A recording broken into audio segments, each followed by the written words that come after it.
تو یہ آپ کے کانوں کے اس کے پردے کے برابر ہو جائیں گے، تو دونوں حدیثوں پہ ایک ہی وقت آپ عمل کر سکتے ہیں، اور یہ طریقہ ہوگا آپ کا رفع الیدین کا۔ ہم نے یہ جان لیا کہ رفع الیدین اللہ کے نبی صلی اللہ علیہ وسلم کی سنت ہے، طریقہ ہے۔ اب کون سی سنت کیسی ہے، کتنی اس کا حجم کتنا بڑا ہے، کتنا ثواب ملنے والا ہے، کتنا نہیں ملنے والا، یہ ہم نہیں جانتے، اللہ رب العالمین جانتا ہے کہ وہ سنت پہ، اللہ کے نبی صلی اللہ علیہ وسلم کی اتباع پہ کتنا آپ کو اجر اور ثواب دینے والا ہے۔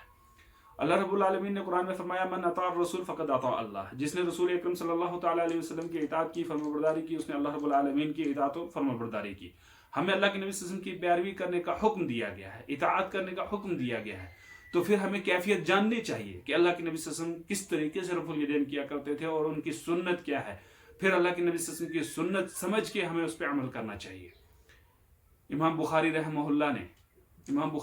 اللہ نے ایک کتاب لکھی جز رفع الیدین کے نام سے، جس میں پوری احادیث کو جمع کیا رفع الیدین کرنے کے حوالے سے جتنی بھی حدیثیں ہیں، اور انہوں نے امام حسن بصری رحمہ اللہ سے اور کافی سارے علماء سے انہوں نے یہ ذکر کرتے ہوئے کہا کہ صحابہ سے، نبی کریم صلی اللہ علیہ وسلم کے جتنے بھی صحابہ ہیں، کسی بھی صحابی سے رفع الیدین کا چھوڑنا ثابت نہیں ہے، لہٰذا یہ سنت ہے، اور نبی کریم صلی اللہ علیہ وسلم کیا کرتے تھے، صحابہ کیا کرتے تھے، اللہ کے نبی صلی اللہ علیہ وسلم کی یہ بہترین سنت ہے اور طریقہ ہے۔ آپ نے اگر اللہ کے نبی صلی اللہ علیہ وسلم سے اطاعت کرنی ہے، فرمانبرداری کرنی ہے، تو آپ نے رفع الیدین کرنی ہے، اور پھر رفع الیدین کرنے کا طریقہ آپ کا وہ طریقہ ہونا چاہیے جو نبی کریم صلی اللہ علیہ وسلم کا طریقہ ہے۔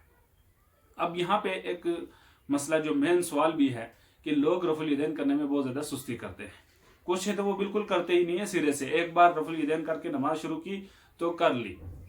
اور وہ یہ بھی کہتے ہیں، یہاں پہ ایک اور ضمناً بات یاد آ گئی، وہ کہتے ہیں کہ جی پہلے شروع میں بت رکھے جاتے تھے بغلوں میں، صحابہ اکرام نے بت رکھا کرتے تھے بغل کے نیچے، اور اسی لیے رفع الیدین کرنے کا شروع میں حکم دیا گیا اور بعد میں اس کو منسوخ کر دیا گیا۔ یہ سراسر جھوٹ ہے، بہتان ہے صحابہ پہ۔ اور اگر آپ بت رکھتے بھی ہیں، اگر کوئی بت رکھتا ہے تو پہلا تو وہ معبود ہے، معبود کو کوئی بغل میں بدبودار جگہ میں نہیں رکھے گا، وہاں گرمی، پسینے، 10 طرح کی پریشانیاں، مصیبتیں ہوتی ہیں، تو کوئی اس جگہ میں اس کو نہیں رکھے گا، اپنے معبود کی توہین نہیں کرے گا۔ دوسرا، جب آپ رفع الیدین کر کے نماز شروع کر رہے ہیں تو اس وقت وہ بت نہیں گرے تو پھر بعد میں رفع الیدین کرنے کی ضرورت پڑ گئی تاکہ بت گر جائیں۔ یہ فضول منطقی باتیں، فضول باتیں ہیں جس کا شریعت میں کوئی لینا دینا نہیں ہے، اور یہ صحابہ پہ بہتان ہے کہ صحابہ اکرام رضوان اللہ علیہم اجمعین کیا کرتے تھے، بت رکھا کرتے تھے۔ آپ جانتے ہیں کہ نماز کب فرض ہوئی ہے؟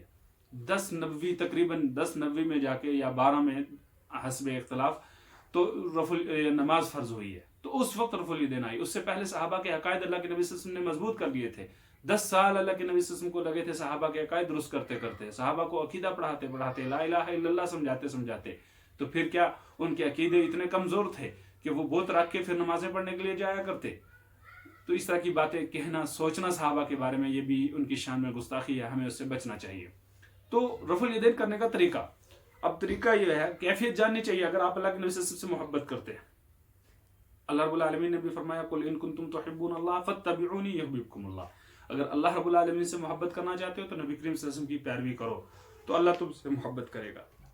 لہٰذا ہمیں نبی کریم صلی اللہ علیہ وسلم سے محبت کا تقاضا یہ ہے کہ ہمیں جاننا چاہیے کہ اللہ کے نبی صلی اللہ علیہ وسلم رفع الیدین کیسے کرتے تھے، ان کا طریقہ کار کیا تھا، اور اس کے مطابق ہم رفع الیدین کریں، اسی طریقے کے مطابق ہم رفع الیدین کریں۔ آج ہی ہوتا یہ ہے کہ لوگ آتے ہیں، کئی سارے جو کرتے نہیں تو وہ تو سرے سے باہر ہو گئے، وہ کرتے ہی نہیں ہیں شروع سے، لیکن جو رفع الیدین کرنے والے لوگ ہیں وہ کیا کرتے ہیں، آتے ہیں جلدی سے ایسے ہاتھ کرتے اور رفع الیدین نماز شروع کر لیتے ہیں۔ کچھ ہیں وہ اتنا ہاتھ اٹھاتے ہیں، کچھ ہیں وہ یہاں تک ہاتھ اٹھاتے ہیں، پورا جو صحیح طریقہ کار ہے نبی صلی اللہ علیہ وسلم کا رفع الیدین کا، اس پہ ہاتھ نہیں اٹھاتے ہیں۔ بہت سارے لوگ ہیں، اور اس میں اچھے پڑھے لکھے لوگ ہیں، جاننے والے لوگ ہیں جو اس میں سستی کرتے ہیں، اور کئی سارے لوگ اس طرح سے جب ہاتھ باندھ کے نماز پڑھنے کے لیے کھڑے ہو گئے، اس طرح سے ہاتھ باندھے ہوئے ہیں، رکوع میں جانے کے ٹائم وہ ایسے، بس رکوع میں جانے کے ٹائم ایسے ہاتھ کرتے ہیں، تو پتہ ہی نہیں چلتا ہے کہ انہوں نے رفع الیدین کی بھی یا نہیں کی، اور جب رکوع سے اٹھتے ہیں تو بالکثیر اتنا ہاتھ ان کا اوپر اٹھتا ہے۔ یہ طریقہ نہیں تھا نبی صلی اللہ علیہ وسلم کا۔ نبی صلی اللہ علیہ وسلم جب رفع الیدین کیا کرتے تھے تو پورا کندھوں کے برابر کیا کرتے تھے، یا یہ کان ہیں، کانوں کے برابر رفع الیدین کیا کرتے تھے۔ یہ طریقہ اللہ کے نبی صلی اللہ علیہ وسلم کا رفع الیدین کا۔ ہمیں جاننا چاہیے سنت کیا ہے، کس طریقے سے اللہ کے نبی صلی اللہ تعالیٰ علیہ وسلم رفع الیدین کرتے تھے۔ اگر محبت کرتے ہیں، اگر صحیح اپنے آپ کو متبع کہتے ہیں، تو پھر رفع الیدین اس طریقے سے کریں جس طریقے سے نبی کریم صلی اللہ علیہ وسلم کیا کرتے تھے۔ آج جو لوگ اس طریقے سے رفع الیدین کرتے ہیں کہ اس طرح سے اور ہاتھ صحیح رکھتے نہیں ہیں، تو رفع الیدین صحیح طریقے سے کرنی چاہیے، اور ہاتھ وہاں رکھ کے رفع الیدین کرنی چاہیے، وہاں تک اونچے اٹھانے چاہیے جہاں تک اللہ کے نبی صلی اللہ علیہ وسلم نے کیے تھے، کیونکہ نبی صلی اللہ تعالیٰ علیہ وسلم کی نماز کی کیفیت، ہر عمل کی کیفیت پوری کی پوری احادیث صحیحہ کے اندر موجود ہے، کوئی بھی چیز چھپی ہوئی نہیں ہے، کوئی بھی چیز پیچھے رہی ہوئی نہیں ہے، صحابہ نے ہر چیز کو نوٹ کیا اور اس کو بیان کیا۔ تو جو بخاری اور مسلم کی صحیح روایت ہے، اور بھی ساری کتابوں کے اندر یہ روایت موجود ہے، وہ اپنے ہاتھوں کو کندھوں کے برابر اس طرح کان یرفع یدیہ حسب منکبیہ اتنا اونچا اٹھایا کرتے تھے، اور دوسری روایت کے مطابق کانوں کے برابر اس طرح سے اٹھاتے تھے۔ اور ایک ہی وقت میں آپ دونوں حدیثوں پہ عمل کریں گے تو آپ ہاتھ کو اس طریقے سے اٹھائیں کہ آدھا ہاتھ آپ کا کندھے کے برابر ہو اور کچھ ہاتھ کا حصہ جو آپ کا کانوں کے برابر ہو، اور آپ دونوں حدیثوں پہ ایک وقت میں عمل کر لیں۔ یہ صحیح طریقہ ہے نبی کریم صلی اللہ علیہ وسلم کی رفع الیدین کا، یہ سنت ہے اللہ کے نبی صلی اللہ علیہ وسلم کی، اس طریقے سے اللہ کے نبی صلی اللہ علیہ وسلم سنت کیا کرتے تھے۔ جو طریقے اس طرح سے ہاتھ نیچے سے اس طرح کر لیتے ہیں کچھ لوگ ایسے کر لیتے ہیں، کچھ لوگوں کے ہاتھ اس طرح سے ہوتے ہیں، رفع الیدین کرتے ہوئے ان کے ہاتھ اس طرح سے ہوتے ہیں، اس طرح سے، یہ طریقہ نہیں ہے۔ کئی سارے لوگ اس طرح سے رفع الیدین کرتے ہیں، کچھ ایسے کرتے ہیں زور سے پیچھے جیسے کسی چیز کو پھینک رہے ہوتے ہیں، ایسے کر لیتے ہیں، کچھ اتنا ہاتھ اٹھاتے ہیں، کچھ کسی طرح سے۔ یہ سارے کے سارے طریقے رد ہیں، یہ ان کے اپنے بنائے ہوئے طریقے ہیں۔ نبی کریم صلی اللہ علیہ وسلم کا جو طریقہ ہے وہ ہے یہاں تک برابر ہاتھ اٹھانا، جو کندھوں کے برابر اگر کوئی اٹھاتا ہے تب بھی صحیح ہے، کانوں کے برابر اٹھاتا ہے تب بھی صحیح ہے، اور اگر کوئی اس طرح سے اٹھاتا ہے جس سے کندھے اور کانوں دونوں کے برابر کر رہا ہے تو وہ زیادہ بہتر ہے۔ دونوں حدیثوں پہ ایک وقت پہ عمل کر کے دونوں سنتوں کا اجر اور ثواب وہ کما رہا ہے۔ اس لیے ہمیں اللہ کے نبی صلی اللہ علیہ وسلم کی سنتوں کو جاننا چاہیے، طریقوں کو جاننا چاہیے، اور اس کے بعد اس کے مطابق عمل کرنا چاہیے۔ کہیں ایسا نہ ہو کہ ہم سنت پہ عمل کرنے کے دعوے دار بھی ہوں، ہم کہیں کہ ہم سنت پہ عمل کر رہے ہیں اور حال ہمارا یہ ہو کہ قیامت کے دن وہ عمل ہمارا اللہ کی بارگاہ میں قابل قبول ہی نہ ہو۔ کیوں؟ کیونکہ وہ عمل ہم نے نبی کریم صلی اللہ علیہ وسلم کے طریقے پہ کیا ہی نہیں ہے۔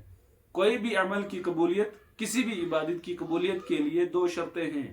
ایک، وہ عمل صرف اور صرف اللہ رب العالمین کی رضا کی خاطر ہونا چاہیے، اللہ کو راضی کرنے کے لیے ہونا چاہیے، اور دوسرا وہ عمل جناب محمد رسول اللہ صلی اللہ علیہ وسلم کے طریقے پہ ہونا چاہیے، ان کے بتائے ہوئے راستے پر ہونا چاہیے۔ اخلاص اور اتباع، یہ دونوں چیزیں اس میں ہونی چاہیے۔ اور اگر اخلاص ہے، اتباع نہیں، اللہ کے لیے ہے لیکن اتباع نبی صلی اللہ علیہ وسلم کا بتایا ہوا طریقہ نہیں ہے، یہ لوگ کرنے والے اخلاص سے کرتے ہیں لیکن اس میں طریقہ نبی صلی اللہ علیہ وسلم کا نہیں ہے، اتباع نبی صلی اللہ علیہ وسلم کی نہیں ہے، تو وہ عمل قابل قبول نہیں۔ اور اسی طرح سے اگر اتباع ہے لیکن وہ عمل اخلاص کے لیے نہیں ہے، اللہ رب العالمین کے لیے خالص نہیں ہے، تو وہ بھی قابل قبول نہیں ہے۔ اس لیے اپنی عبادات کو، اپنے سنتوں کو برباد ہونے سے بچائیں، اور میری یہ نصیحت ہے کہ رفع الیدین کو اس طریقے سے کریں جس طرح سے رسول کریم صلی اللہ تعالیٰ علیہ وسلم کیا کرتے تھے۔ اگر آپ اللہ کے نبی صلی اللہ علیہ وسلم سے محبت کرتے ہیں، ان کی صحیح معنوں میں اتباع کرتے ہیں، تو آپ کو اپنے اعمال کی اور ہم سب کو اپنے اعمال کی اصلاح کرنی چاہیے، اور اس طریقے سے وہ طریقہ وہ کیفیت ہمیں جاننی چاہیے، سیکھنی چاہیے جس پہ اللہ کے نبی صلی اللہ علیہ وسلم نے عمل کیا ہے، اور اس طرح سے اس کیفیت سے ہمیں محبت کا تقاضا یہی ہے کہ ہم برابر ہو بہو اسی طرح سے عمل کریں، پوری کی پوری اتباع کریں اور ان کے طریقے پہ چلیں۔ یہی اصل سنت اور یہی اصل طریقہ ہے نبی کریم صلی اللہ علیہ وسلم کا کہ اس طریقے سے رفع الیدین کی جائے، اور اللہ رب العالمین ہمیں اور آپ کو کہنے سننے سے زیادہ عمل کرنے کی توفیق عطا فرمائے۔ وصلی اللہ وسلم علی نبینا محمد وعلی آلہ وصحبہ اجمعین۔ والسلام علیکم ورحمۃ اللہ وبرکاتہ۔